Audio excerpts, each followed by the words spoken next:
Peace and blessing, everybody. So a few people have asked me to make videos to get to know me, and I wanted to start with that one question that most everybody asks, which is, why did I choose Islam? There are two people who usually ask me this question, or two kinds of people, I should say.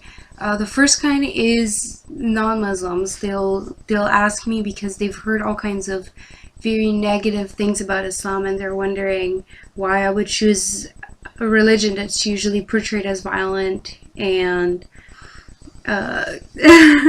violent and oppressive to women.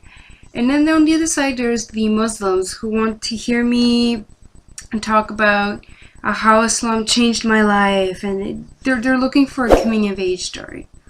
Let me start with the very first group of people. So as far as Islam goes, it is not as depicted in the media. It's not an actually violent religion. If you're looking at our sacred text itself, the Quran, in the Quran, every single chapter but one starts with, "In the name of God, most merciful, most compassionate."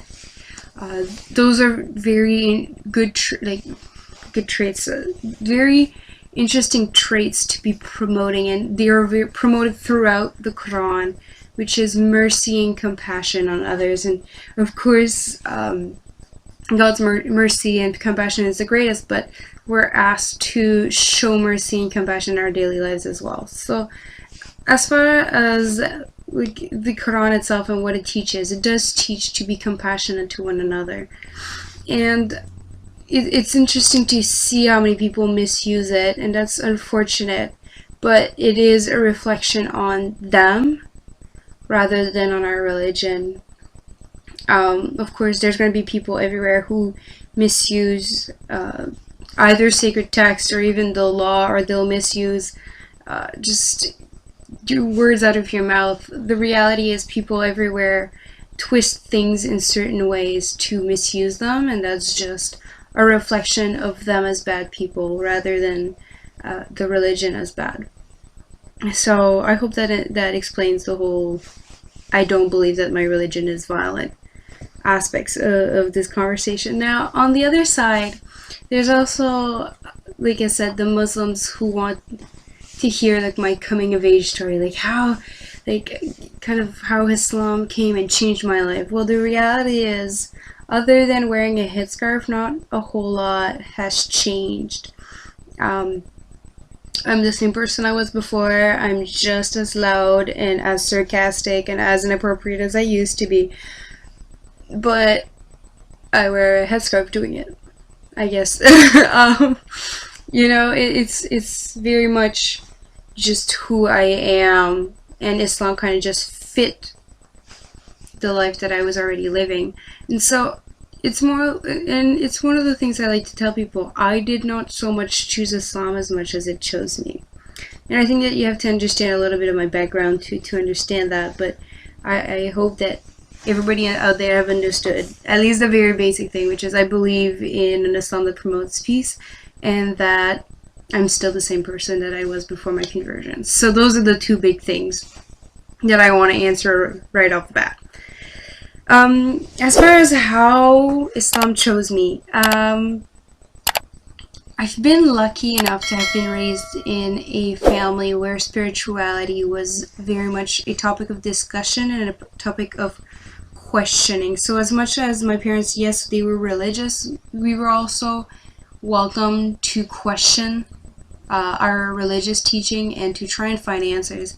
Both my parents have raised me to be a very inquisitive person, and I think that part of my questioning is why I directed myself towards Islam. It was kind of an accident in many ways, but yeah, so raised as a very, not strict Catholic, but very practicing Catholic.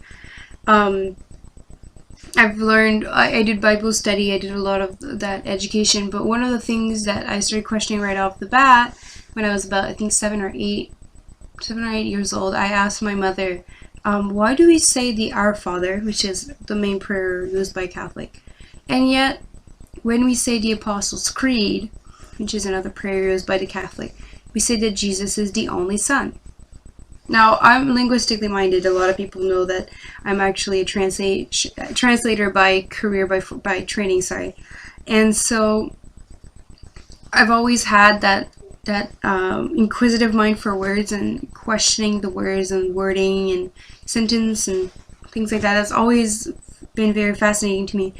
And so, like, right off the bat, that was my question. Like, why did Jesus himself, peace be upon him, teach us that God was everyone's father, yet our religion teaches us that Jesus is the Son of God and he's the only Son?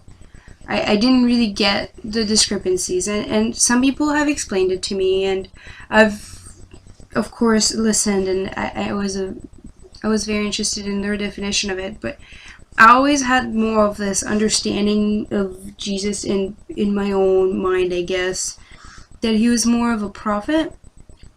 And this understanding came from before my knowledge of Islam. I mean, I'm from a small town in northern New Brunswick where we did not have much exposure to Islam at all until 9/11, and then even then it seemed like a very distant fact. Like, we didn't have Muslims in my town, or at least not at the time, and so we had nobody to have an honest conversation with. Like, what is your religion like? All we saw was 2 towers broke, and that was part of their plan because it was part of God's religious law, wrath. I'm not really sure what was going on through their heads at the time, but at the time I was 14 years old, it just seemed like a big blur, and I didn't really understand what was going on. I didn't really understand Islam at all. Like, to me, they could have said, like, they did this because they were XYZ. It would not have mattered because I didn't understand it at all. It was very abstract concept. It was very foreign and very far from my personal situation at the time. However, I did have an interest in religions, in world religions, so I studied mythology, Egyptian mythology, Greek mythology, Roman mythology. I've also studied paganism. I've studied various versions of Wiccanism and elementarism. Judaism I've touched very shortly on. As I said, I was raised as a very strict Catholic, so I did study Catholicism as well and other forms of Christianity. I've studied a little bit of Hinduism, but that's more in the recent years that I've actually been looking at some of the Eastern religion, I guess you would call them. And part of studying Eastern religion was studying Islam, and I feel like reading the Quran for myself. I read the Yusuf Ali translation of it in English. I also read, now I can't remember the name of the translator for the French version I read, but no, I can't remember it by heart. I'll have to check and get back to you on this one. But yeah, there's a French translation which I've also read. And I did, of course, kind of a comparative reading French and English. I do not know Arabic, unfortunately, so